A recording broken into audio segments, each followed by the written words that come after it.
నేనేమంటున్నా అంటే ఆ లిల్లీపుట్ నాయకుడి గురించి మాట్లాడితే చాలా ఎక్కువ ఆయన గురించి ప్రజలకు తెలియజెప్పాలి కాబట్టి మాట్లాడినా, ఇక అంతకు మించి అవసరం లేదు.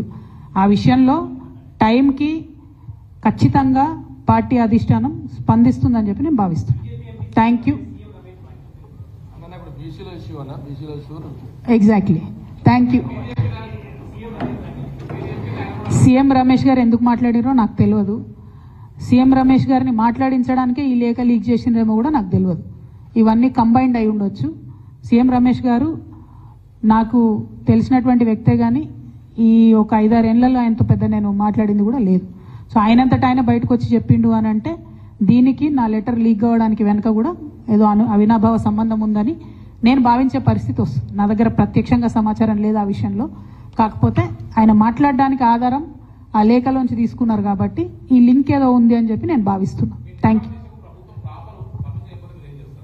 కోర్టుకు ఆల్రెడీ పోయినాం బ్రదర్. 1, 2 నాతో పాటు ఇంకా కొంతమంది నాయకులందరూ కూడా చేస్తామని చెప్పారు. ఆ జాబితా అంతా కూడా మేము సాయంత్రం లోపల రిలీజ్ చేస్తాము. దాంతోపాటు ఒకవేళ కోర్టు పర్మిషన్ ఇవ్వకపోతే, ప్రభుత్వం పర్మిషన్ ఇవ్వకపోతే నన్ను ఎక్కడ ఉంచితే అక్కడ, అవసరమైతే ఇక్కడనే కూర్చొనైనా దీక్ష కంటిన్యూ చేస్తా.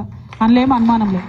ఎందుకంటే 72 గంటలు 112 కులాల వాయిస్ వినిపించాలనేటటువంటిది ప్రధానమైనటువంటి ఎజెండా కాబట్టి ఖచ్చితంగా ఆ వాయిస్ వినిపించడానికి ఎక్కడ అవకాశం దొరికితే అక్కడ నేను వినిపించడం జరుగుతుంది.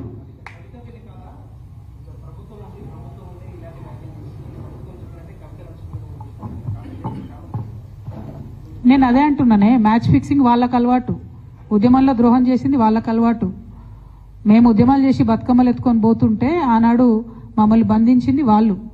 అధికారం రాగానే ఈ పార్టీలకు వచ్చి పదవులు అనుభవించింది వాళ్ళు. ఇవాళ వాళ్ళు తిరిగి వేరేల్తి చూపించి మాలాంటి వాళ్ళ మీద మాట్లాడుతున్నారంటే నిజంగా కూడా ఇవాళ బాధపడుతున్న తెలంగాణ ఉద్యమకారులు ఎవరి వల్ల బాధపడుతున్నారు? ఈసొంటి వాళ్ళకి పదవులు ఇచ్చుడు వల్లనే బాధపడుతున్నారు. కాబట్టి నేను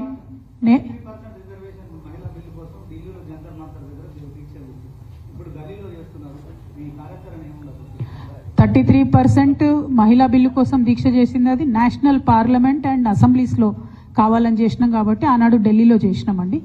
దానికి ప్రిల్యూడ్గా కూడా మేము అన్ని రాష్ట్రాల్లో ఉన్న మహిళా సంఘాలతో కోఆర్డినేట్ చేసుకుని చేసాం, ఉట్టిగా చేయలే. 2 ఇప్పుడు మనం చేసేది తెలంగాణ బీసీ బిల్ కోసం చేస్తున్నాం కాబట్టి ఇక్కడ దీక్ష చేస్తూ ఉన్నాం. ఆనాడు తెలంగాణ అసెంబ్లీలో అంబేద్కర్ విగ్రహం కావాలంటే కూడా ఇక్కడనే చేసినాం. సో అందుకే తెలంగాణ బీసీ బిల్ కోసం హైదరాబాద్ కేంద్రంగా ఇందిరా పార్క్లోనే అడుగుతూ ఉన్నాం పర్మిషన్. అందరికీ అందుబాటులో ఉండేటటువంటి ప్లేస్ ఒకటి, అందరు గుర్తుపట్టేటటువంటి ప్లేస్ కాబట్టి అక్కడే చేద్దామని అనుకుంటా ఉన్నాం. అందుకే ప్రభుత్వాన్ని కోరుతా ఉన్నాం పర్మిషన్. ఒకటేనండి, ఇదివరకు కూడా కాంగ్రెస్ నాయకులు ఈ నాటకం ఆడి ఉన్నారు.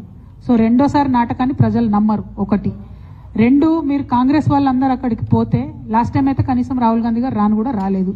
ఈసారి అన్న కనీసం ఆయన వస్తాడా రాదా చెప్పండి.